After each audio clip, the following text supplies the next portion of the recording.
حضرت باعزید بستامی کسی کافر کو دیکھتے تو رو پڑتے، کہتے مالک تو کتنا قریب ہے، یہ بے ایمان رہ گیا، تو نے اپنے فضل سے مجھے اپنے نبی کا غلام بنا لیا۔ وہ رو پڑتے۔ یہاں تو لوگوں کا دعویٰ ہی بڑا ہے۔ نمازی اللہ خیر فرمائے وہ تو دوسروں کو گھورتا ہے، وہ کہتا ہے جنت کا میں مالک ہوں، کنجیاں میرے پاس ہیں، میں کسی اور کو گھسنے نہیں دوں گا۔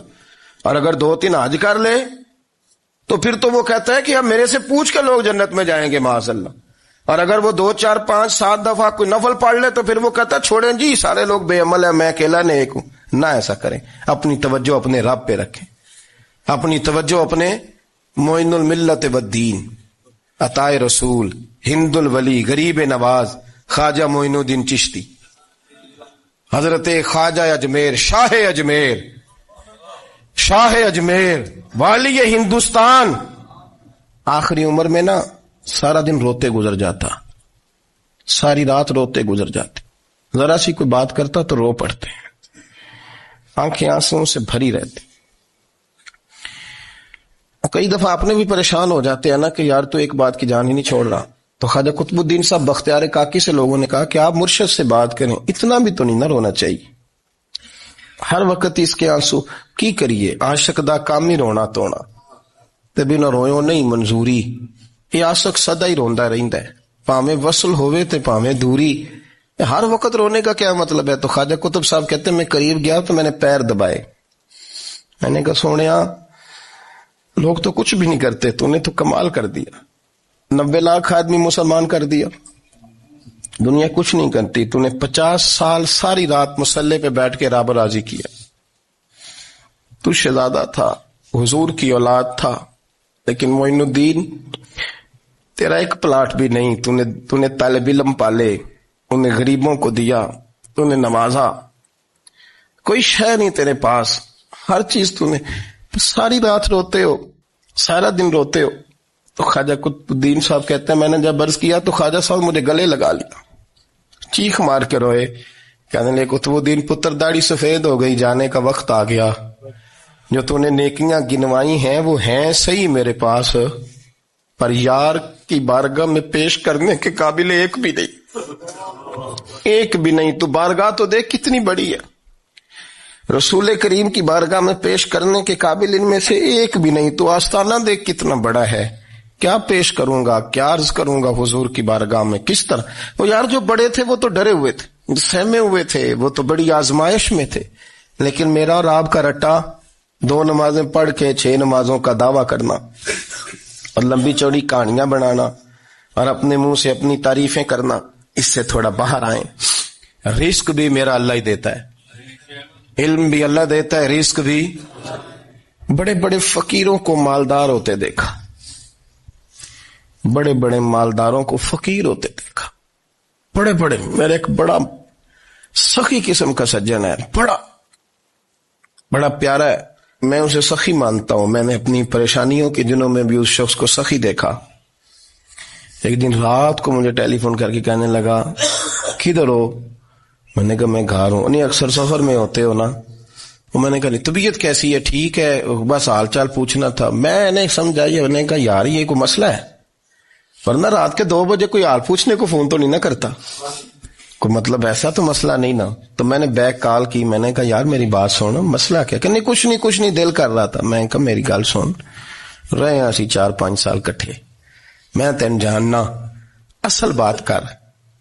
کہنے لگا مکان بھی بڑا ہے، سارا کچھ ٹھیک ہے، پر وہ بڑا ہی بے نیاز ہے، کچھ حالات اس قسم کے آ گئے ہیں کہ لوگوں کو بتاؤں بھی تو لوگ ماننے کو تیار نہیں، زیادہ نہیں، مجھے نا تھوڑے سے پیسوں کی ضرورت ہے، کوئی 15-20 ہزار اگر مل جائیں، میری ضرورت۔ آپ یقین کریں میں روتا رہا ساری رات۔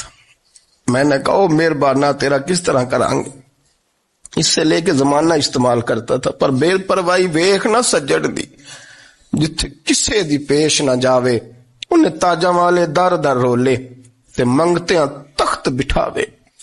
سجنا کسے نو کارا مل دئی، کوئی کعبے خالی آوے، واللہ خیر الرازقین، فقط تو دائیں بائیں نہ جا، رزق تو تجھے میں دوں گا، میں ہوں بہتر رزق دینے والا۔ بڑے بڑے بادشاہ، بڑے بڑے شہنشاہ، بڑے بڑے لوگ، ہاتھوں میں کاسے، فقیریاں ام ربیہ کہا کرتی تھیں، بڑی نیک اور صالح خاتون تھیں، وہ کہتی ہیں کہ میں نا بڑے امیر آدمی کی بیوی تھی، اپنے شوہر کے ساتھ چھت پہ بیٹھی تھی تو نیچے فقیر مانگنے والا آیا، اس نے بڑے درد سے صدا کی تو میں نے اپنے شوہر سے کہا کچھ دے دیں، کہا دفع کر، ان لوگوں نے دھندا بنایا ہوا ہے۔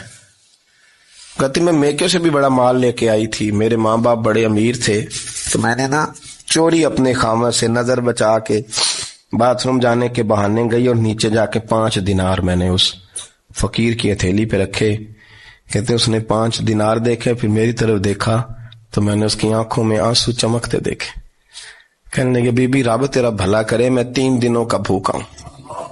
کہ وہ چلا گیا، میں گھر آ گئی، جب باہر آئی تو میرا شوہر کہنے لگا تو اتنی اب اتنی تو تیز ہو گئی ہے اور تو اتنی خود مختار ہو گئی ہے، میرے بغیر پوچھے مال خرچ کرے گی، جا تجھے 3 طلاقیں۔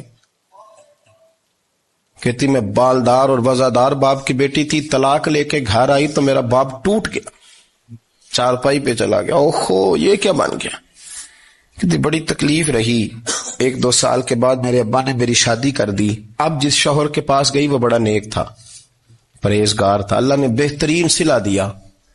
کہتی چھت پہ بیٹھی تھی، دروازے پہ فقیر آیا، میں نے شوہر سے کہا کچھ دے دوں، کہنے لگا 5 نہ دینا، 15 دینا، 20 دینا، میں فقیر ہوں، میں نے فقر سے دولت دیکھی ہے، اسے خالی نہ لوٹانا۔ کہتی ہے کہ میں نیچے گئی اور جب میں نے اس کی طرف دینار بڑھائے تو میری چیخ نکلی، پیسے پھینک کے میں بے ہوش ہو کے گری، میرا شوہر نے آ کے اٹھایا، اندر لے گیا، پانی منہ پہ چھڑکا، کہنے لگا تجھے کیا ہوا؟ کہنے لگے یہ جو مانگنے آیا یہ میرا پہلا شوہر تھا، وہی تھا جو کہتا تھا کہ تو 5 دینار دے آئیے، جا تجھے 3 طلاقیں۔ پڑھو نا حدیث پاک، میرے نبی پاک علیہ السلام نے فرمایا ایک بندہ گنجا تھا، گنجا، کوئی ترتیب آگے پیچھے ہو جائے تو مفہوم کے لحاظ سے، لیکن میں مفہوم اس کا واضح کرتا ہوں، ایک گنجا تھا، کوئی شے نہیں تھی، سر پہ بال بھی نہیں تھے، رویا کرتا تھا۔ اللہ تعالیٰ نے فرشتے کو بھیجا، تجھے کیا چاہیے؟ تو کہنے لگا بال آ جائیں اور تھوڑا مال آ جائے۔ فرشتے نے ہاتھ پھیرا تو بال بھی آ گئے تو بکریاں بھی آ گئیں، لائنیں لگ گئیں، مال ہی مال ہو گئے۔ دوسرے کے پاس گیا، وہ کوڑا تھا، اس کو جا کے کہا کیا چاہیے؟ کہنے لگا شفا ہو جائے اور کچھ اللہ تعالیٰ آسانی کر دے۔ شفا بھی ہو گئی، گائیں بھی دے دی، بھینسیں بھی دے دی، مال ہی مال ہو۔ پھر ایک کے پاس گیا، وہ اندھا تھا، تجھے کیا چاہیے؟ اس نے کہا آنکھیں مل جائیں اور کچھ ساتھ اللہ مال دے دے۔ اونٹ ہی اونٹ ہو گئے۔ جب بڑا نواز دیا تو پھر مالک نے امتحان لینے کا ارادہ کیا، یاری تیری سونا ہے پر آزمائشاں بھی تیریاں اگ، آزمائشاں تیریاں، صحیح کہہ رہا ہوں، آزمائشاں تیریاں، یاری تیری سونا ہے پر آزمائشاں تیریاں، اے سونا پرکھیا جاندائی پہلو نہ لگاں دے لگ۔ اللہ نے فرمایا آزمائش کرو۔ سب سے پہلے گنجے کے پاس آئے، اسے کہا اللہ کے رستے میں کچھ دے، کہنے لگا میرے خرچے ہی بڑے، دیکھو تو صحیح کتنی مشکل میں وقت گزارتا ہوں، حال ہی کوئی نہیں۔ تو اس نے کہا میں نے تو سنا ہے تو گنجا اور بھوکا ننگا تھا۔ کہنے لگا میں تو جدی پشتی رئیس اعظم ہوں، تو یہ کس پاگل نے کہا ہے بھاگ جا؟ اس نے کہا اچھا جیسے تو تھا ویسے ہی ہو جائے۔ کھیت کھلیان اجڑ گئے، پھر سے گنجا ہو گیا۔ حضور علیہ السلام فرمانے لگے، پھر وہ اس کے پاس گیا جو کوڑا تھا، اسے کہا کچھ دے، کہنے لگا خرچے ہی بڑے۔ اب پوچھ لیں کسی امیر آدمی سے، کہے گا چکی کے نیچے ہاتھ ہے میرا، میرے سے زیادہ تو اب پریشان بندہ ہی کوئی نہیں، کیا بتاؤں آپ کو، اتنا ٹیکس ہے، اتنا جرمانہ ہے، فلانی شے، بڑا کچھ گنواتے ہیں لوگ۔ اس نے کہا میں نے تو سنا تو پہلے کوڑا تھا۔ اس نے کہا جا دوڑ جا، میں تو رئیس اعظم ہوں، دادا بھی پردادا بھی اور ساری نسل ہی۔ اس نے کہا اچھا جیسے تو تھا ویسے ہی ہو جائے۔ پھر وہ گیا اندھے کے پاس اور جا کے کہا اللہ کے نام پہ کچھ دے۔ تو کہنے لگا رب کے نام پہ؟ یہ کھڑے ہیں اونٹ، جتنے تیرے دل کرے لے دا۔ اس نے کہا کیا معنی اس بات کا؟ کہنے لگا یار تجھے کیا بتاؤں، میں تو اندھا تھا، میں نے تو کبھی دنیا دیکھی نہیں تھی، پھر اس کریم نے فضل کیا تو مجھے بڑا کچھ دکھایا، میں کیا بتاؤں، میرا دل کر رہا ہے کہہ دوں کہ پھر اس نے کعبہ دکھایا، پھر اس نے روضہ رسول دکھایا، پھر اس نے ریاض الجنہ کے سجدے دکھائے، پھر اس نے اپنے محبوب کے دروازے کی رونقیں دکھائیں. اس نے بڑا کچھ دیا, اس نے بڑا نوازا. میرے پاس تو شاید میں بدکار پرانا خادم, کسے در ملی نہ ٹوئی. ایت واصف یار نے نظر جو کی تھی, پھر واصف ہی ہوئی. یہ تو اس کا کرم ہوا. تو یہ وہ کہنے لگا تو اللہ کے نام پہ جان مانگ, میں وہ بھی دینے کو تیار. میرے پاس تو شے ہی کوئی نہیں تھی, مجھے تو اپنا پتہ ہے, میں تو کوئی شے نہیں تھا, کچھ نہیں تھا میرے پاس. یہ تو ان کا کرم ہے کہ رخ ان کا ادھر ہے. اور مختصر سی میری کہانی ہے, یہ جو بھی ہے ان کی مہربانی ہے. تو وہ کہنے لگا میں بھی کچھ لینے نہیں آیا تھا, تیری آزمائش ہی کرنے آیا تھا. تیری عزتیں بھی سلامت رہیں گی, تیرا مال بھی سلامت رہے گا, تیری شفا بھی. اپنی زندگی میں کبھی بھی اللہ کی بارگاہ سے توجہ ادھر ادھر نہ کریں. چھوڑیں لوگ کیا کر رہے ہیں, دنیا کیا کہہ رہی. کبھی بھی اپنی توجہ دائیں. ہمارا یہ مسئلہ بن گیا کہ ہماری سیاست ہے, ہماری دنیا داری ہے, ہم بندوں کو راضی کرنا چاہتے ہیں. ہم دیکھتے ہیں کون کس طرح, اور آپ یقین کریں آپ تھک جائیں گے, بندے راضی نہیں ہوں گے, وہ نہیں راضی ہوتے. آپ ان کو منا کے لائیں گے تو ادھر والے نکل جائیں گے, ادھر کو منائیں گے تو ادھر والے نکل جائیں گے. اس چکر سے باہر آئیں, اس رب کو راضی کریں جو فرماتا ہے ان الذین آمنوا وعملوا الصالحات سیجعل لهم الرحمن ودا. فرمایا تو ایمان لانے کے بعد نیک عمل کر, میں لوگوں کے دلوں میں تیری محبت پیدا کر دوں.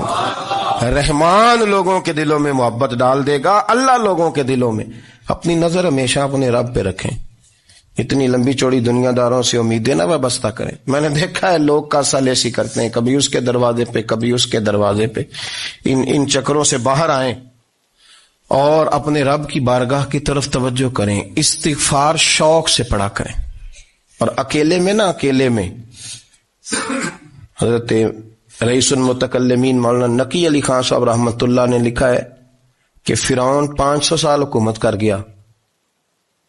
یہاں تو 5 سال کی حکومت کی پیر لڑکھڑاتے ہیں, 500 سال. فرماتے اصل وجہ یہ تھی کہ دنیا جب سو جاتی تھی نا تو اوپر چادر لے کے تو مصلے پہ بیٹھ جاتا تھا اور ہاتھ باندھ کے کہتا تھا رب تو ہی ہے, میرا پردہ نہ کھولنا, مالک تو ہی ہے, کرم نوازی کرنا, میری پکڑ نہ کرنا. وہ بے ایمان ہو کے اگر 500 سال ہاتھ باندھے تو گزارا کر لیتا ہے, تو ایماندار ہے. پر مسئلہ یہ ہے کہ تو رات کو بکل مار کے ہاتھ نہیں نہ باندھتا, تو منت نہیں کرتا, تو استغفار نہیں کرتا.